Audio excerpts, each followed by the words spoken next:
120 minutes sur RTCI.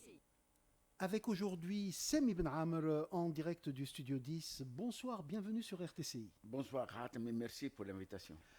Bienvenue, donc Sem Ibn Amr, vous exposez à partir du vendredi 3 octobre 17h au Palais Khaireddin une nouvelle collection. Elle s'intitule Terre spirituelle et en fait elle est née en partie d'un voyage récent au Cuba et au Canada. Oui, en fait, certes, elle est née de mes voyages, mais aussi elle est née de mes recherches et de mon parcours artistique, mais aussi elle est née de la condition dans laquelle nous vivons aujourd'hui à l'échelle internationale et nationale aussi. C'est-à-dire, quand je parle de terre spirituelle, c'est pour dire que c'est une aspiration à cette terre spirituelle et qui, aujourd'hui, elle baigne dans une situation assez critique, la Terre. Tout ce que nous vivons aujourd'hui, le déséquilibre écologique, climatique, les guerres, donc le génocide aussi, mais aussi entre nous-mêmes dans les pays et en Tunisie, il y a une haine aussi que nous parfois nous le sentons. Donc tout ça, cette situation-là, c'est elle qui m'a donné l'idée justement de travailler sur une terre spirituelle, espérant un avenir meilleur. Vous parlez à la fois d'un monde blessé et des ressorts qui existent dans l'âme humaine. Oui, tout à fait. Donc vous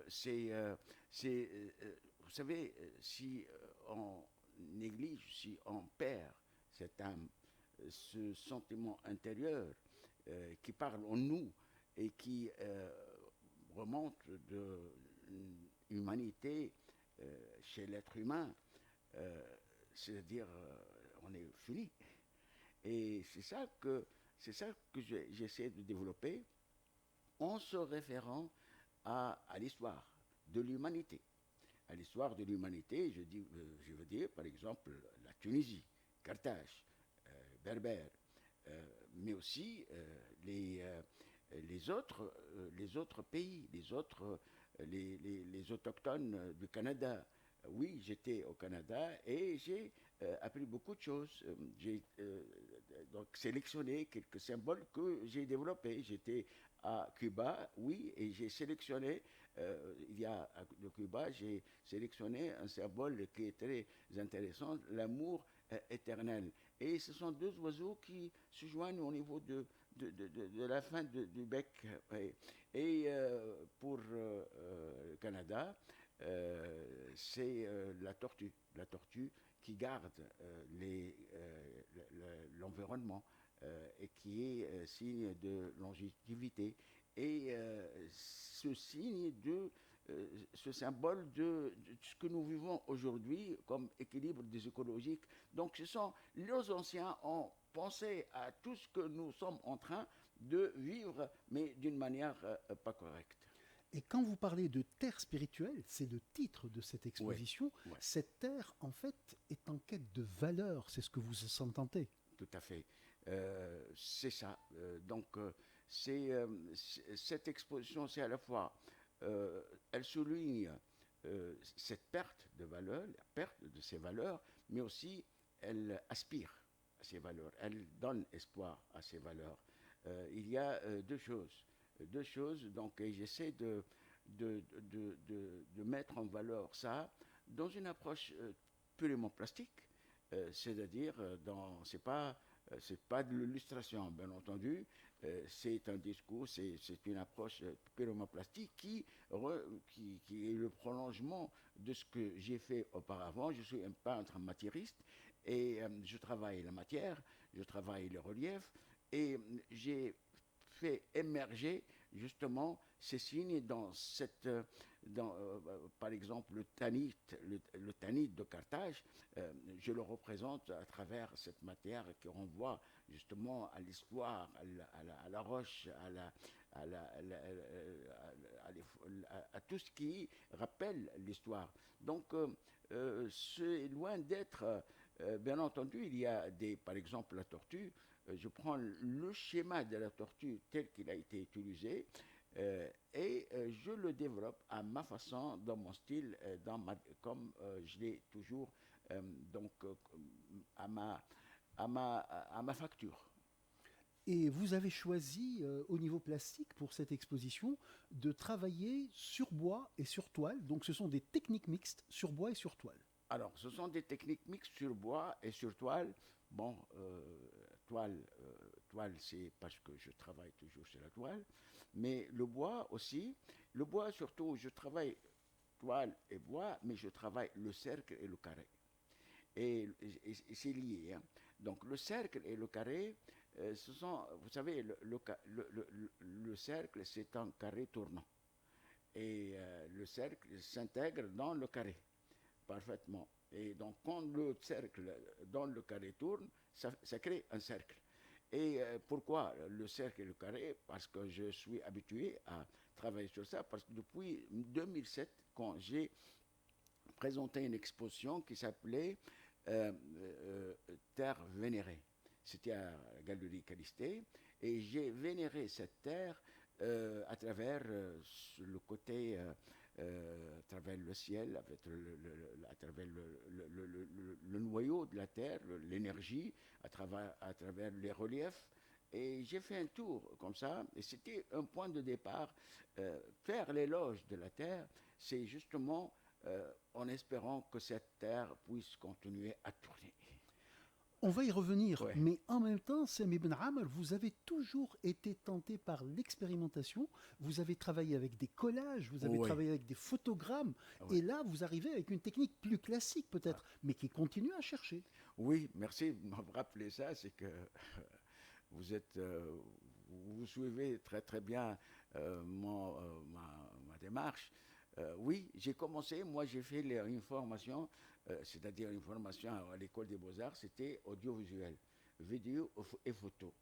Et, euh, et pourtant, je faisais de la peinture dans le temps, et j'aimais beaucoup la peinture, mais je me suis dit, tiens, Rida Ben Abdallah Yerhamou Kanou, qui nous a préparé tout ça et instauré cette discipline, cette spécialité, et j'ai fait la photo. Alors, la photo qui m'a ramené à faire des recherches d'effets spéciaux, ce que maintenant, aujourd'hui, avec les Photoshop, on peut l'obtenir, mais c'était dans le temps, on travaillait avec le film ortholite et avec vraiment d'une manière artisanale, et c'était vraiment quelque chose d'extraordinaire.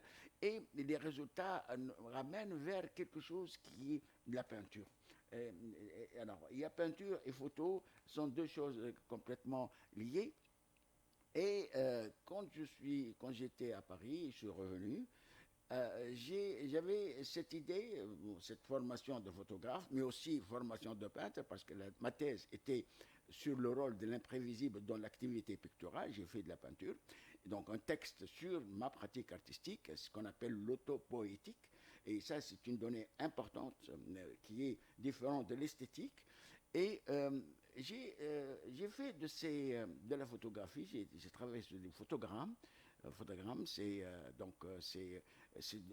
on fait de la photo sur l'appareil photo en faisant des impressions de lumière dans une chambre noire, et après on passe au révélateur et fixateur. J'ai fait des compositions, et sur ça j'ai utilisé comme support de peinture avec du pastel gras, et j'ai fait une série très importante, mais malheureusement j'ai pas fait une expo, mais j'aurais pu faire cette expo, mais je garde quand même des photos. Mais par la suite, alors la recherche continue, et en 1991, à Chiem, et tu connais Chiem, c'était une adresse vraiment très importante pour nous. C'était un débat éternel, des discussions, des visites, des gens qui viennent discuter et débattre de la culture, quoi. J'ai fait mon expo du collage, et en quelque sorte c'était une expo qui est aussi un prolongement, c'est lié dans l'expérimentation, comme tu viens de dire. C'est quelque chose de nouveau dans le temps. Mais en même temps, même dans le collage, vous avez diversifié, vous n'êtes pas resté statique. Non, vous savez, moi, un des principes que je me pose, c'est que la peinture, l'art, il ne faut pas se répéter. Si tu te répètes, il faut aller te coucher. Alors, la peinture, c'est l'aventure. Tu te confrontes toujours à l'imprévisible, à l'inconnu. Et cet inconnu, Picasso disait, je n'ai pas assez. On lui dit, ah, tiens, ce tableau est extraordinaire. Non, il a dit non, c'est parce qu'il n'a pas assez couru le risque.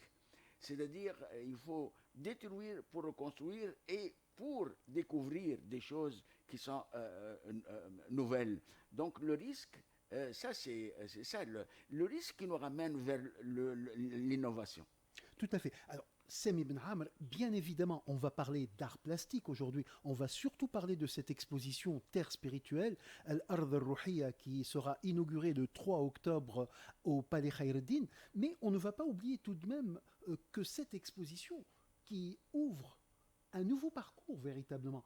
Vous êtes sur la scène picturale depuis une quarantaine d'années et un tout petit peu plus. C'est Ouais. assez extraordinaire. Alors que nous, on ne voit pas seulement vos expositions, on voit votre présidence de l'Union des plasticiens, on voit également votre direction à l'Institut supérieur des beaux-arts de Tunis, mais vous n'avez jamais arrêté de créer.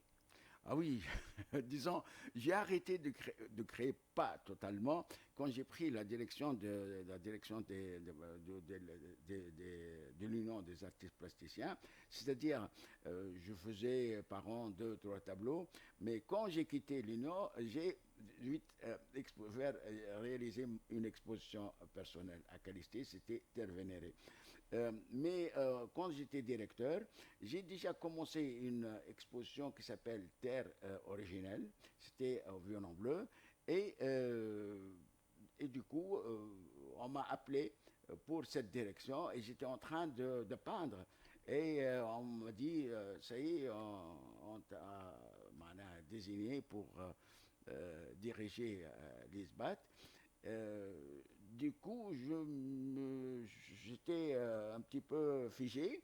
Et allô, ça va? Il m'a dit oui, oui, ça va. C'était le chef cabinet. Parce que à ce moment-là, j'ai pensé euh, je- si je pourrais éventuellement continuer ce tableau ou pas. Parce que l'administration, quand même, mais je l'ai fait. Je l'ai fait et l'exposition a eu lieu. Très bien. Par ailleurs, dans vos travaux académiques et non académiques, vous avez réalisé, entre autres, un dictionnaire des termes des arts visuels. C'était en 2021 et c'est un outil très précieux. Vous avez également réalisé un travail de fond sur les arts plastiques en Tunisie. Ouais. Oui, bon, je suis l'artiste universitaire, mais aussi qui s'occupe aussi de l'organisation du secteur, comme à l'échelle donc associative ou à l'échelle universitaire.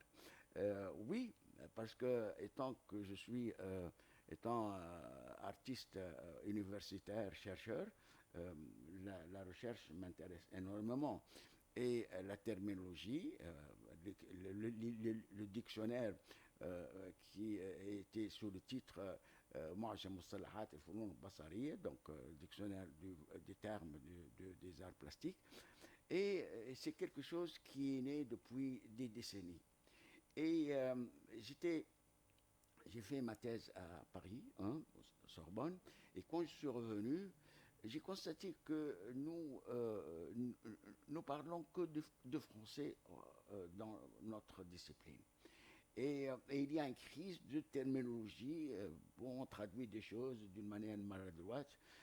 Moi aussi, j'étais pas. Mais je me suis fixé sur cet objectif et j'étais même membre de la commission sectorielle qui, c'était en 1995, le temps de Charfi. Et je préparais des notes pour programmer les primaires et secondaires, mais je le faisais en français. Alors, les inspecteurs, ils étaient bons en arabe, traduisaient. Et c'était quelque chose pour moi pas normal. Donc, étant universitaire qui enseigne, j'ai pris la discipline, une matière terminologie, et à partir de là, ça commence à émerger, ce projet-là, et j'ai accumulé mes recherches pendant 30 ans, pendant 30 ans, et je me suis décidé, il y a 10 ans avant, de réaliser ce dictionnaire. Et heureusement, j'ai eu le grand prix à Sharqa Sharqa. des dictionnaires. C'est un prix important. Tout à fait. Et un autre travail de fond sur les arts plastiques en Tunisie, ce sont des parcours esthétiques que vous Oui. avez suivis. Alors, c'est la même chose. Ça rentre aussi dans mes préoccupations. Je suis producteur d'émissions à la Radio Culture sur la mémoire des arts visuels. Et je pense que ce qui nous manque aujourd'hui dans partout, pas seulement aux arts plastiques, le théâtre, le cinéma, tous les secteurs, la mémoire, l'archive. Nous avons un problème d'archives dans notre pays. Nous avons un problème d'archives parce que même l'administration, quand on rentre, un responsable rentre, il essaie d'effacer. C'est comme si un réflexe qui est devenu. Et ça, c'est l'accumulation qui crée des choses, qui crée la culture, qui crée le prolongement, la continuité. Alors, l'émission que je présente, c'est une émission sur les artistes que nous avons, qui sont décédés et qu'on n'en parle plus. Zoubeir Turki, le grand Zoubeir Turki, maintenant, il est fini. Il est fini parce qu'il voulait faire un musée. Son musée, c'est une salle de fête maintenant. On ne parle pas de Zoubeir. Ses œuvres sont parties, vendues. Il ne vendait pas. Donc, il y a beaucoup d'artistes. Habib Chmil, par exemple, on ne connaît pas. Le grand homme de théâtre, le fondateur de l'art du théâtre nouveau en Tunisie, on n'en parle pas. Et etc., etc. Tous. Donc, le livre Les arts plastiques en Tunisie, parcours de génération et enjeux esthétiques et culturels, c'est une idée que j'ai eue quand j'étais conseiller auprès du ministre en 2017-2018 et j'étais chargé de fonder le musée d'art moderne et contemporain. Je me suis dit, tiens, le jour de l'ouverture, on doit faire quelque chose, on doit produire quelque chose, un livre assez important pour justement l'histoire de l'art, pour un petit peu mettre quelque chose, une assise pour l'histoire de l'art en Tunisie, qui nous manquait. Et il y a le livre d'Ali Louet, mais le livre d'Ali Louet, c'est quelque chose d'extraordinaire parce qu'il est le fondateur et c'est une assise. Mais ce n'est plus suffisant maintenant. Alors, j'ai travaillé, mais finalement, c'est avéré que ce livre, sous forme de colloque, mais ça n'a pas marché. Il y a un problème dans le temps. Et quand j'ai quitté, parce que j'ai démissionné dans le temps, et j'ai proposé le projet à l'Université de Tunis, qui ont accepté ce projet-là, et on a travaillé dessus. Le colloque a eu lieu à la Cité des Sciences, donc du ministère de la Culture. C'est traduit, il est allé au ministère de la Recherche scientifique. Bon, ça se complète. Et l'année 2024, en novembre, en décembre, on a on a édité deux volumes. Et il reste encore deux autres. Dès que je termine cette expo, je vais prendre ce projet, mais l'argent est bloqué, tout est là. Nous sommes en compagnie de Sami Ben Amer à l'occasion de son exposition Terre spirituelle, inauguration le vendredi 3 octobre à 17h au Palais Khaireddin. L'exposition se poursuivra jusqu'au 31 octobre. Sami Ben Amer, lorsqu'on lit le titre de cette exposition Terre spirituelle, on est tenté de parler de triptyque, puisque vous avez déjà organisé deux expositions. L'une s'intitule Terre originelle et l'autre Terre vénérée. Oui, plutôt vénérée et après Terre originelle. Alors, Terre vénérée, j'ai parlé un petit peu de cette terre. C'est un voyage dans la terre et l'éloge et c'est là, à partir de là, j'ai commencé à travailler sur le cercle et le carré. Les terres originelles, en arabe, c'est Al-Ard al-Bakr. Donc, c'est comme si je renvoie, c'est toujours la mémoire, c'est toujours le passé. j'ai abordé une approche d'archéologue. Qu'est-ce que ça veut dire, archéologue, dans la pratique? C'est-à-dire, c'est aussi technique. Dans ma peinture qui est matériste, je travaille avec des matériaux, avec des reliefs, j'accumule et après je déterre, après je gratte, j'enlève.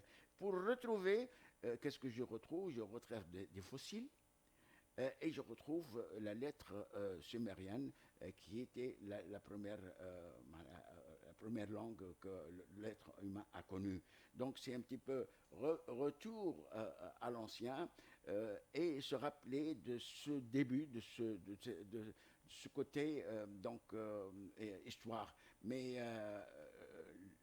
l'archéologue, il travaille comme ça et j'ai emprunté de l'archéologue la technique. Et d'ailleurs, Habib Bida, dans le catalogue qui paraît à l'occasion de cette exposition, il parle de terre spirituelle. Alors tu es le premier à l'avoir. Ah ben c'est formidable, Ouais. donc on a l'occasion de le feuilleter, Ouais, c'est un je très beau viens de le catalogue. recevoir. Ouais. Mais Habib Bida nous parle justement de cette élévation qui va avec l'exposition. Et lorsqu'on parle d'élévation, on parle d'esprit libre, on parle de recherche de sens, on parle d'introspection. Ce sont des termes que vous utilisez. Oui, tout à fait. Oui, comme j'ai dit tout à l'heure, ce n'est pas de l'illustration. Même si je parle de valeur, tout, ça existe, mais à travers une approche plastique, de recherche, de forme, de travail intérieur, d'un travail aussi spirituel. Et tout ça, vous savez, quand on travaille la peinture, il y a des opposés. Il y a le hasard et il y a la nécessité. Il y a le contrôle, il y a donc le dépassement. Donc il y a tout. Il y a tout. Et l'artiste, dans tout ça, il découvre des choses. Je cherche ce que je trouve en peignant, disait un petit peu Picasso, mais repris par un autre. C'est ce côté, ce voyage, cette aventure qui finalement ouvre des nouvelles voies de travail et qui nous renvoie à une recherche formelle nouvelle. C'est ça. Il faut être toujours devant une toile comme étant un spectateur qui découvre des choses. Mais en même temps, vous parlez, dans ce contexte-là, d'espérance, d'éclat d'espérance et d'illumination, pour parler des tableaux. Oui, justement. Comme j'ai dit au départ, il y a une situation critique que nous vivons aujourd'hui sur cette terre, mais dans cette exposition, il y a beaucoup d'espérance. Il y a beaucoup d'espérance. Et le cas de Gaza, par exemple, j'ai réservé 2 toiles à Gaza, 2 toiles de 1,50 m sur 1,50 m, et je ne peux pas ne pas peindre Gaza. Je ne peux pas, impossible. Dans cette situation dans laquelle nous vivons, c'est Gaza, nous le suivons jour et nuit. Les images que nous voyons, ça ne peut pas passer. Si on est peintre ou spectateur ou autre, elle est en nous. Donc Gaza, c'est une illustration. C'est une illustration de ce que nous vivons aujourd'hui de mal dans cette terre. Vous citez également Rindi, le ciel et la terre Oui, sont en nous. sont en nous. C'est ça, c'est une citation que j'ai utilisée. Je lui ai réservé toute une page. Et oui, le ciel et la terre qui sont en nous, mais c'est extraordinaire. Ça résume l'exposition. Tout à fait. Et le sous-titre de l'exposition qui peut nous échapper résume également beaucoup de choses. Oui, allez-y. Esthétique de la mémoire et de la résistance. Et de la résistance, tout à fait. Donc c'est la mémoire, c'est retour à ces symboles, à ces civilisations, et c'est peut-être à partir de là où nous pouvons résister, si on croit, on maintient, on revient, on saisit ces symboles, on peut peut-être résister contre cette situation, et dire ça, c'est une forme d'espérance. Tout à fait. Alors le Palais Khaireddine se prête bien à cette exposition. Ah oui, tout à fait. Le choix n'est pas arbitraire. Le choix n'est pas arbitraire parce qu'une telle exposition, je ne peux pas la réaliser dans un endroit qui est neuf. En plus, c'est une grande exposition. Ce que ça veut dire grande, il y a 35 tableaux. mais la plupart sont des grands formats, de 1,50 m. Une galerie normale ne peut pas abriter ce genre. Moi, j'avais une quarantaine, mais j'ai exposé que 35 parce que j'ai fait une exposition aérée. Ça y est, on a terminé l'accrochage. C'est pas pour appeler le public à visiter maintenant. Le 3 octobre à 17h, Inch'Allah. Donc, c'est le choix de cet espace, parce que moi, je travaille sur le palimpseste. Les symboles sont devenus une sorte de langage plastique. Et parce que j'accumule, et ça crée une texture dans la toile. Et le palimpseste, c'est cette accumulation de choses superposées à travers l'histoire. L'histoire de Palais Khaireddine, c'est aussi palimpseste. Et en rentrant dans cette expo, vous passez par le Médina, et ça c'est important.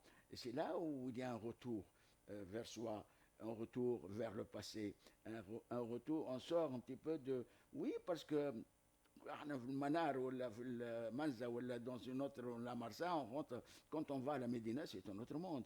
C'est pour quelqu'un qui saisit le sens, et ça, il y a quand même une importance capitale. Voilà, une triple mise en abîme qui permet ensuite une éclosion spirituelle, parce que finalement, le spirituel est partout dans cette démarche. Oui, le spirituel, et c'est pour cette raison que j'ai choisi le symbole, comment ça s'appelle ? La spirale. La spirale. Spirale, c'est le centre même de cette spiritualité. Chez les musulmans, le Kaaba et les pèlerins font le tour. Ça, c'est une forme de spiralité, c'est-à-dire ils tournent vers l'essentiel, vers l'idée de Dieu, vers l'idée de soi-même aussi, le centre de soi-même. Et l'exposition donc démarre le vendredi 3 octobre. Elle se poursuit jusqu'au 31 octobre. Donc vous serez là fréquemment. Une petite correction, le 30 octobre. Le 30 octobre. Ouais, voilà. Très bien. Ouais. Donc tout est prêt. On a terminé l'accrochage aujourd'hui. Ben, c'est parfait. Sem Voilà. Ibn Amr, merci beaucoup d'être venu au Studio 10 nous parler de cette exposition dont le titre est Terre spirituelle, le sous-titre esthétique de la mémoire et de la résistance, Al-Ard al-Ruhiya, une exposition qui démarre ce vendredi. Et puis je pense que le public sera là. De toute façon, tous les artistes seront là, c'est certain. Oui, tout à fait, Inch'Allah. C'est ce que j'ai souhaité, c'est ce que j'ai demandé. J'ai fait une petite vidéo que tu as lue, que tu as vue, regardée, et c'est aussi une invitation dans ce sens. Voilà. Merci beaucoup. Merci, et tous Hatem. nos voeux de succès. Merci, Hatem. J'espère te voir le vendredi, le 3 octobre.